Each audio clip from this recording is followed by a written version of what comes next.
So మా entire team once again congratulations. Rao Ramesh గారిని మాట్లాడాల్సిందిగా కోరుతున్నాం సార్ ప్లీజ్.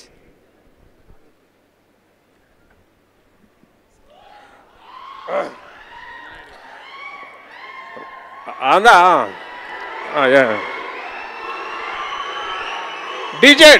డీజేని పిలవమంటున్నారు సార్. మేమేం వచ్చేస్తున్నారు. ఏమో చాలా మాట్లాడాలనుకున్నాను కానీ మరి డీజే మాట్లాడితే బాగుండే. ఏం మాట్లాడాలి సార్? వెరీ హ్యాపీ ఇంత సక్సెస్ వచ్చినందుకు. అన్నీ ఏ యాక్టింగ్లో ఏ ఎక్స్ప్రెషన్ అడిగినా చేయొచ్చు. డైరెక్టర్ గారు చెప్తే స్పాట్లో ఇది చేయండి అది చేయండి అంటే మనకు వచ్చింది చేస్తాం.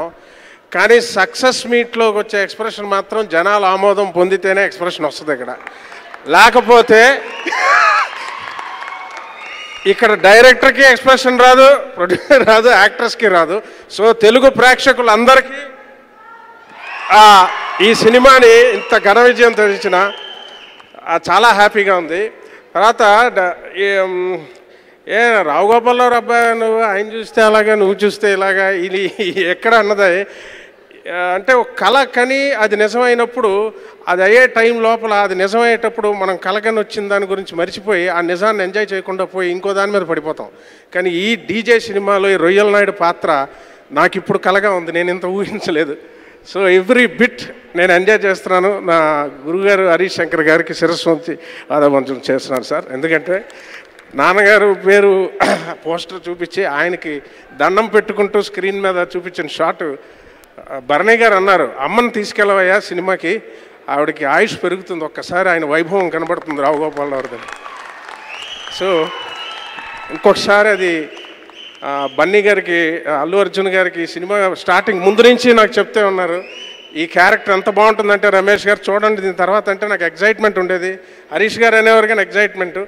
వాళ్ళిద్దరికీ మా దిల్ రాజు గారికి ముఖ్యంగా ఫస్ట్ నుంచి ఆయన ఈ క్యారెక్టర్ నాకు ఇచ్చినందుకు యా సో అంత అనుభూతి నాకు ఇచ్చినందుకు. తర్వాత సుబ్బరాజ్ గారికి ఈ సినిమా ఎక్స్ట్రాడినరీ సపోర్టింగ్ యాక్టర్స్ మొత్తం భరణి గారు, పోసాని గారు, సుబ్బరాజ్ గారు అందరికీ పేరు పేరున చాలా థ్యాంక్స్ చెప్తూ అయంక బోస్ గారికి మెయిన్ డిఎస్పి గారి దగ్గర నుంచి నాకు ఈ సినిమా అప్రిషియేషన్ అందింది.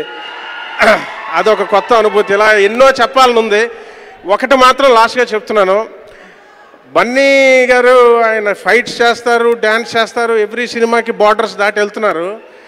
ఈ సినిమా ఎస్పెషల్లీ బ్రాహ్మణ క్యారెక్టర్ పుట్టిన దగ్గర నుంచి అక్కడ పెట్టేశారు. ఆ క్యారెక్టర్ ఆ ఇమేజ్ని హోల్డ్ చేసి అది బ్యాలెన్స్ చేస్తూ ఒక మిడిల్ క్లాస్ అన్నపూర్ణ క్యాటరింగ్స్ ఆ క్యారెక్టర్ని బ్రాహ్మిన్ క్యారెక్టర్ని హోల్డ్ చేస్తూ యా ఒక్క నిమిషం ఆయన రండి సార్ ఒక్క నిమిషం.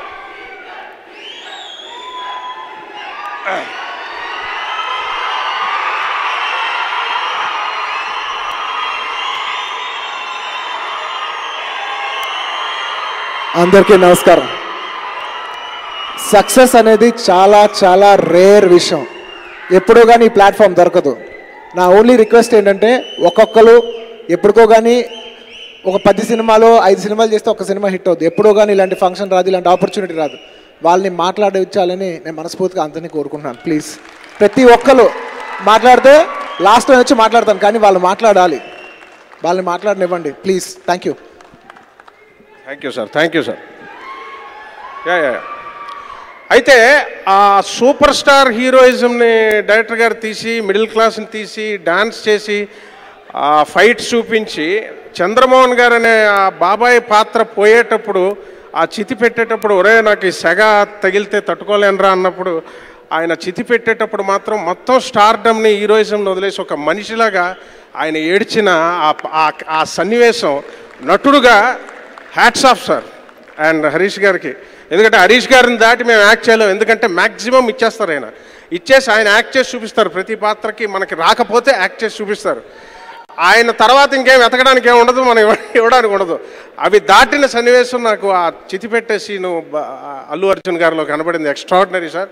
ఇలా చెప్పుకుంటూ పోతే చాలా టైం ఉంది, కానీ అందరూ మాట్లాడాలి కాబట్టి thank you so much sir. Thank you Dil Raju గారికి, శిరీష్ గారికి, లక్ష్మణ్ గారికి, అందరికీ, అండ్ మా డైరెక్టర్ గారు హరీష్ గారికి అందరికీ sir thank you sir. Thank you sir. Thank you so much. మరి రొయ్యల నాయుడు గారు మాట్లాడారంటే వాళ్ళ అబ్బాయి సుబ్బరాజ్ గారు మాట్లాడాలి ఇప్పుడు.